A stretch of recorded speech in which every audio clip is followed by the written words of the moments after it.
Start this video off, I do hope that Jayson Tatum is okay. He went down with a non-contact injury in Game 4 against the New York Knicks. Usually when that does happen, 9 times out of 10, it's an Achilles injury.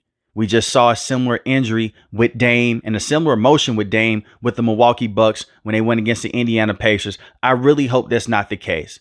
I hope that it's just a sprain. But the way that Jayson Tatum went down, they had to call a timeout. It was their last timeout, but he was writhing in pain. He started to circle around on the court. And anytime you see that for any player in any sport, that's when you know something is wrong. They even had to basically put him in a wheelchair and take him to the back.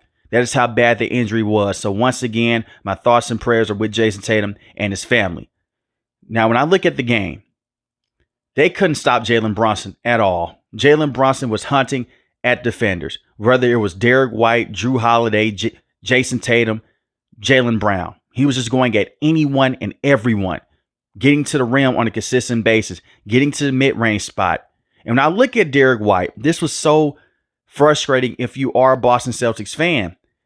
He's just getting stuck around screens and they're not rotating over. And then you don't even have hedge protection. So Jaylen Brunson's just getting wide open threes off the screens. He's just getting pull-up shots over and over again. He's just getting to the spot. And they're not stopping him. In the past, Derek White has done a very good job on Jaylen Brunson. And I'm not saying you have to go out there and just hold him to 0 points. But in the third quarter, Jaylen Brunson was just going off, heading into the fourth quarter. And then when it wasn't Jaylen Brunson, here comes Mikal Bridges. It's the same song and dance as Game 1 and Game 2. Mikal Bridges goes out there. He has 23 points, 11 to 21 from the field. That's a catfish stat. When they needed him to come up with big-time shots at the mid-range, he was coming up with those shots over and over again. And they kill them inside the paint. The paint protection is non-existent with the Celtics right now. Jaylen Brunson had 39 points. 4 of 8 from 3, 14 to 25 from the field. And OG over the last 2 games was a non-factor on the offensive end. In Game 4, he had 20 points.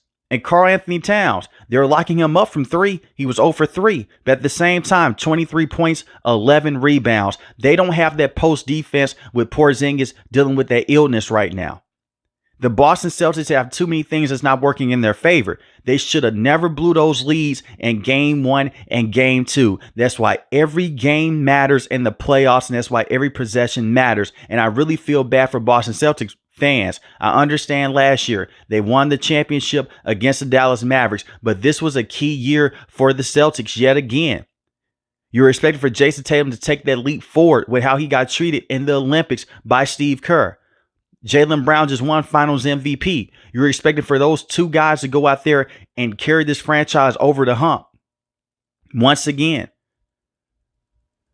And Jayson Tatum, before he went down with that Achilles injury, we have to give him credit. 42 points, 8 rebounds, 4 assists. 16 and 28 on the day, 7 and 16 from the 3. You can say that he was taking too many 3-point shots, but he was making those 3-point shots over and over again. We saw in Game 3.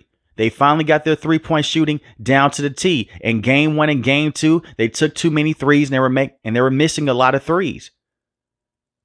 It's a make-or-miss league.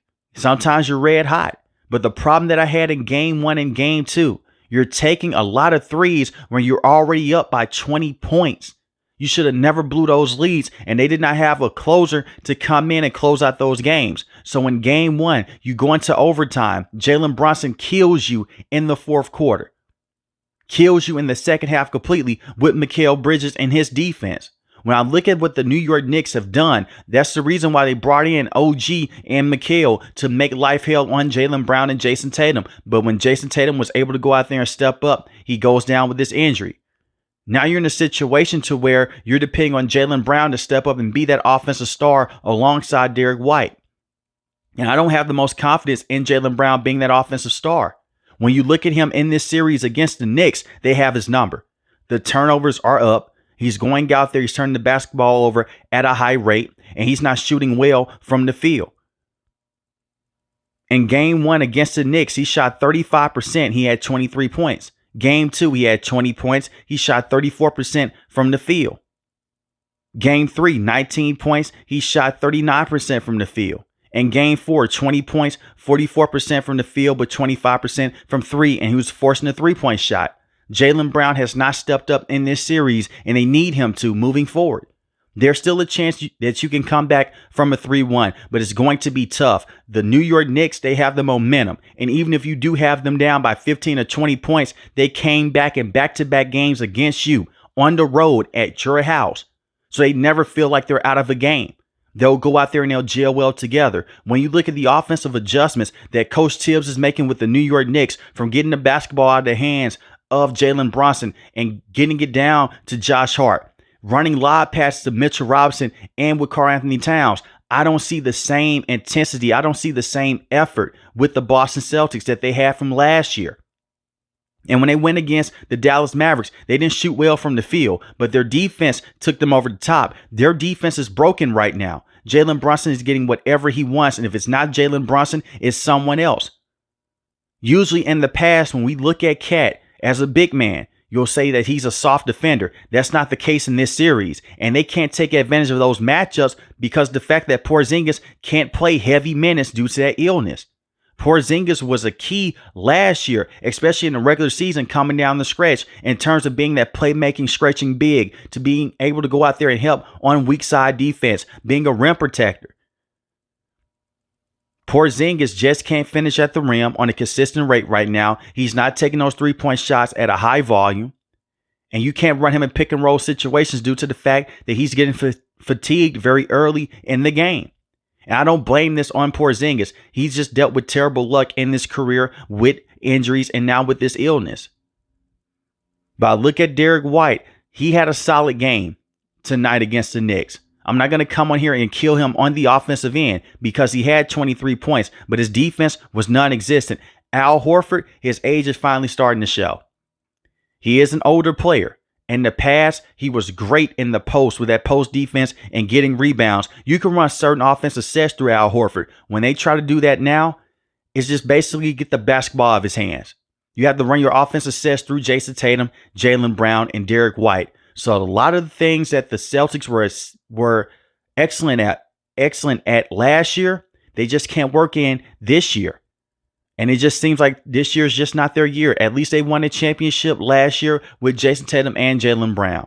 But the Boston Celtics, they are collapsing right now. And it seems like it's inevitable that they're either going to lose in 5, 6, or 7 games to the New York Knicks. Unless Jaylen Brown goes out there and he averages 25 to 30 points in the next couple of matchups.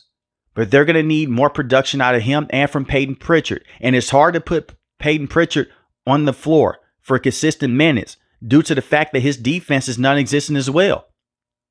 We got to see that when he was on the floor. They ran a certain type of zone. Jalen Brunson, once again, he's picking him out. And they're just playing whoever offense on Peyton Pritchard. So it's hard to keep him on the court, especially in playoff settings. I don't know what Coach Mazzulla can do. You're dealing with these injuries right now to Jason Tatum. You're dealing with the illness with Kristaps Porzingis. Jalen Brunson is just cooking you on the offensive end. And I know in game 2, they played better defense against him, but he was making crucial threes down the stretch. And due to the fact that Jaylen Brown has not excelled in this series, it's just not a good look right now for the Boston Celtics. They can turn things around. Crazier things have happened.